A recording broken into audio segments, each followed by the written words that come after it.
Welcome to Alphanumeric, the fiction and poetry podcast featuring pieces selected from the award-winning NonBinary Review. Today, All I Want by Madison Hankins.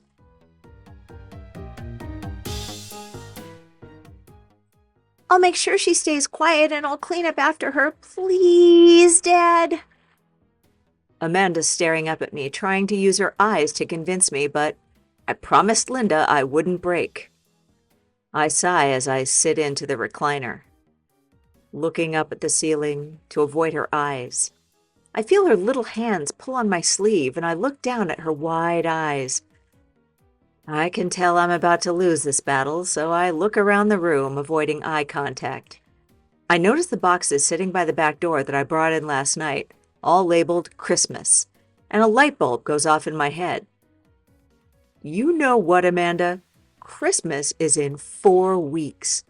Why don't you ask Santa for a pony? If Santa brings you a pony, then I'll help you take care of it. For a second, she just stares at me before letting out the highest pitched scream I think I've ever heard. I reach for my ears and watch her as she screams and jumps up and down in excitement. You promised, Dad? Of course. This is the easiest promise I've ever made. I promise. I smile at her, but her face gets serious for a second and she sticks out her little finger. You pinky swear? I give her my best serious look and link my pinky with hers, giving it a small kiss to solidify it. Pinky swear. If Santa brings you a pony, I will help you take care of it. Her smile returns as she shakes her fists in excitement.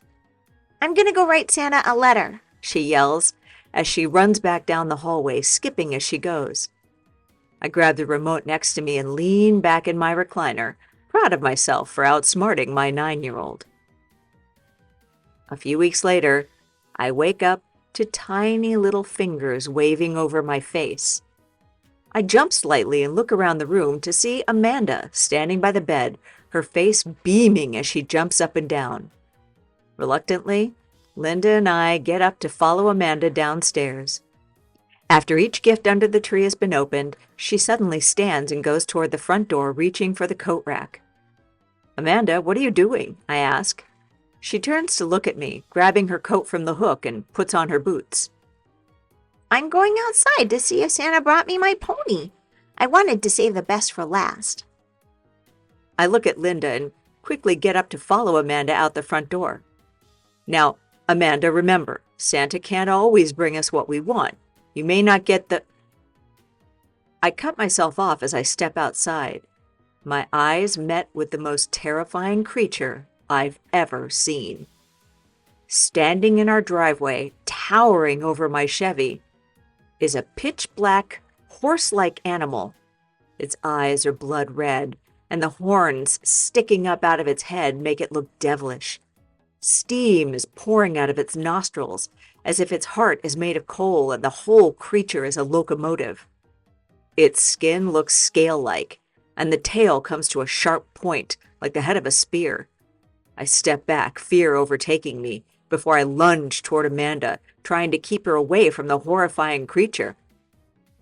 But Dad, that's my pony, she yells excitedly. I look down at her and see no hint of fear anywhere on her face, only happiness and excitement.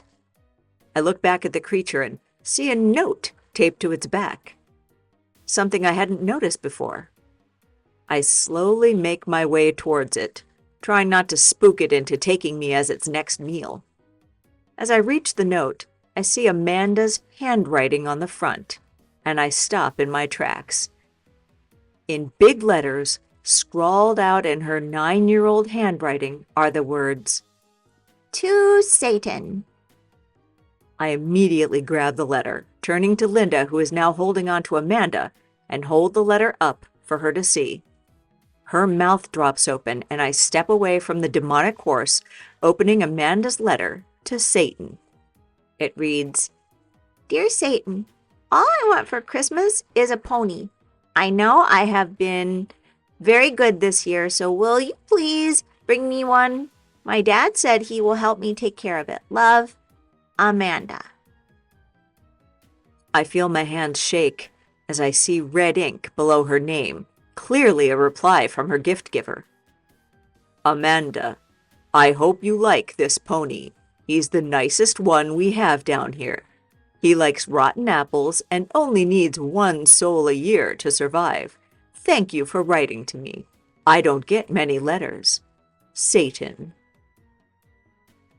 I don't know what to feel and only look over at my family. Amanda still smiling and Linda silently begging me to tell her what I just read. I can't help but chuckle at the ridiculousness and decide to go with it. You're right, Amanda. This is your pony, I say, not knowing what else to do.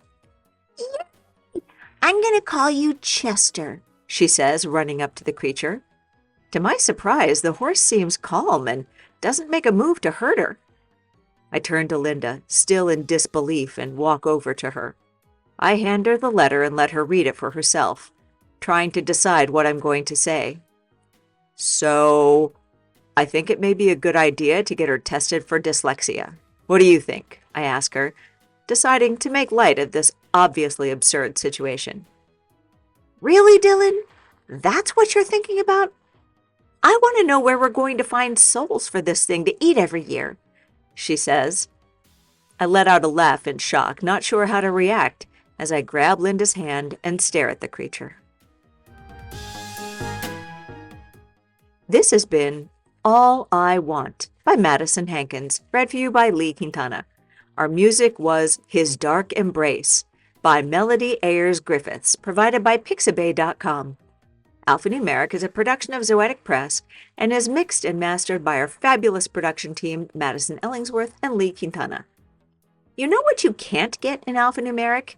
You may get a preview of the short stories and poems on the podcast, but if you want to see some of the most beautiful art around, you'll have to get the full issue of NonBinary Review Issue number 39, Mistaken Identity, on ZoeticPress.com.